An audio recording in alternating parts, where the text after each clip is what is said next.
내신과 모의고사의 등급차가 이상 나온다면 정시 올인을 여러 번의 모의고사에서 잘 나온 성적만을 짜집기해서 지원자가 2점대에서 끝나고 합격자는 1점대 후반까지 올라가고 2점대 중반에서 끝나죠. 반면 특목고는 안녕하세요. 목동왕언입니다. 요즘 내신이 하도 치열하다 보니 뻑3, 뻑4라는 말이 있더라고요. 그래서 시험을 치를 때마다 자주 듣게 되는 말도 정시 올인이란 단어가 아닐까 하는데요.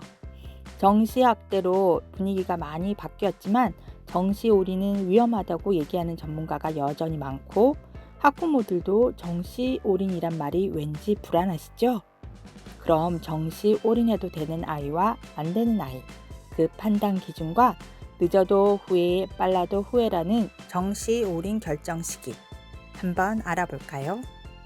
그럼 시작해 볼게요.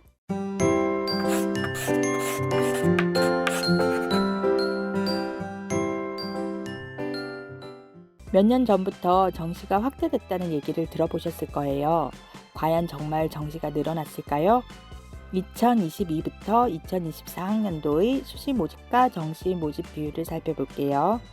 2024학년도 수시가 79%, 정시가 21%군요. 2023학년도는 78%, 22%예요. 정시가 오히려 줄었는데요.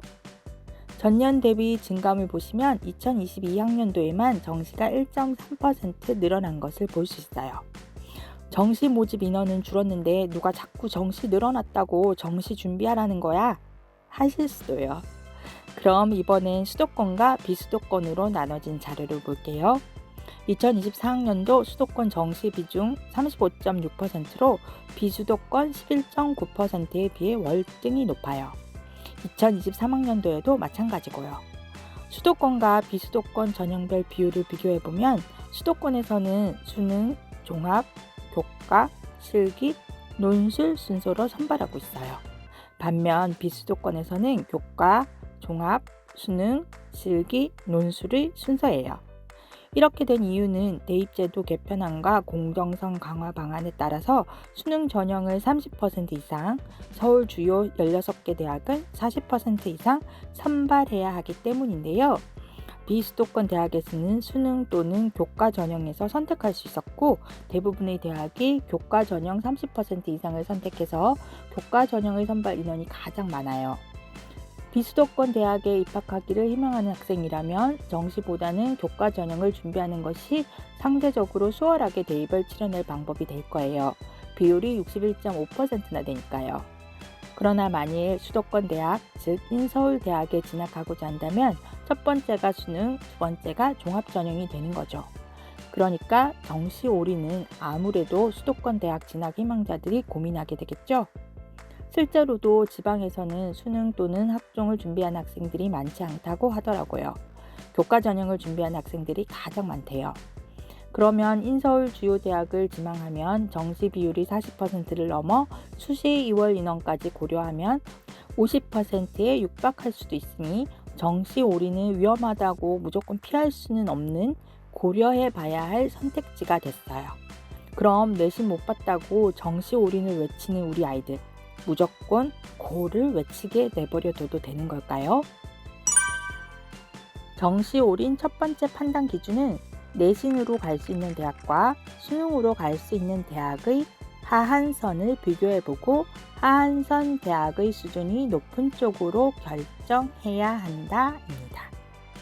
정시 올인을 외치는 아이들 이야기를 들어보면 모의고사는 모두 1등급이라고 주장하는 경우가 많은데요. 아이들의 실제 성적을 살펴보면 어떤 모의고사에서도 전 과목이 모두 1등급인 경우는 거의 없다고 해요. 여러 번의 모의고사에서 잘 나온 성적만을 짜집기해서 자신의 모의고사 성적이라고 생각하는 학생들이 많대요. 모의고사는 수능과 달리 범위가 한정적이고 1, 2학년 때 모의고사를 준비해서 보는 학생들이 거의 없어서 모의고사 성적이 수능 성적으로 이어진다는 보장은 없지만 수능 예측 수단으로 모의고사 성적을 활용할 수는 있어요. 다만 3학년이 되면 시험 범위가 늘고 N수생의 유입으로 모의고사 성적이 하락할 가능성이 있기 때문에 수능으로 갈 수 있는 대학의 하한선을 다소 엄격하게 잡아야 해요. 현재 모의고사 100분위를 기준으로 98% 정도는 나와야 수능으로 1등급을 유지할 수 있다고 판단하는 것이 좋아요. 수능에는 생전 처음 보는 형태의 문제도 다수 출제되기 때문에 이런 신유형에 약하다면 좀 더 보수적으로 잡는 것도 좋을 듯해요. 반면 내신 성적은 학력 인구의 감소로 같은 학교 선배들의 입시 결과보다 다소 합격선이 낮아질 가능성도 고려하면 좋다고 하네요. 첫 번째 기준을 들었는데도 잘 모르겠다면 두 번째, 단순하게 내신과 모의고사의 등급차가 1.5 이상 나온다면 정시 올인을 결정해도 오케이라고 합니다. 내신은 3등급인데 모의고사 등급은 1.5가 나온다면 정시에 집중할 때 입시 결과가 더 낮다고 해요. 1.5는 수시 경쟁력이 어느 정도 되는 학교를 기준으로 본 등급차를 말하는데요. 웬만한 대학의 종합전형은 일반고의 경우 2등급대 초반은 되어야 해볼 만한데요. 개인의 활동이 매우 뛰어나거나 수시 경쟁력이 있는 학교에 재학 중인 경우가 아니라면 그 차이를 메우기가 쉽지 않아요. 여기서 학교에 따라 얼마나 수시 경쟁력의 차이가 나는지 한번 살펴볼게요. 이건 2022에 서울시립대가 대학 어디가에 공개한 2021 학생부 종합전형 고등학교 유형별 교과 성적 선발 결과인데요. 일반고의 경우 지원자가 2점대에서 끝나고 합격자는 1점대 후반까지 올라가고 2점대 중반에서 끝나죠. 반면 특목고는 4등급과 5등급 초반이 지원해서 합격자는 4등급까지 합격해요. 자연계열 역시 비슷한 양상인데 특목의 경우 합격자 내신이 더 떨어져 6등급 중반까지 내려가네요. 대학이 발표한 최종 등록자 교과 성적 환산 등급 50% 컷과 70% 컷을 숫자 그대로 받아들일 게 아니라 과연 내 아이가 다니는 학교에는 어떻게 될 것인지 다시 한번 생각해 봐야 하는 거죠. 자녀가 다니는 학교의 수시 경쟁력을 고려해서 1.5 플러스 마이너스 알파 정도로 생각하시면 될 것 같아요. 등급차가 1.5가 안 되는데 그러면 수시로 무조건 가야 할까요? 또 한 가지 기준이 있어요.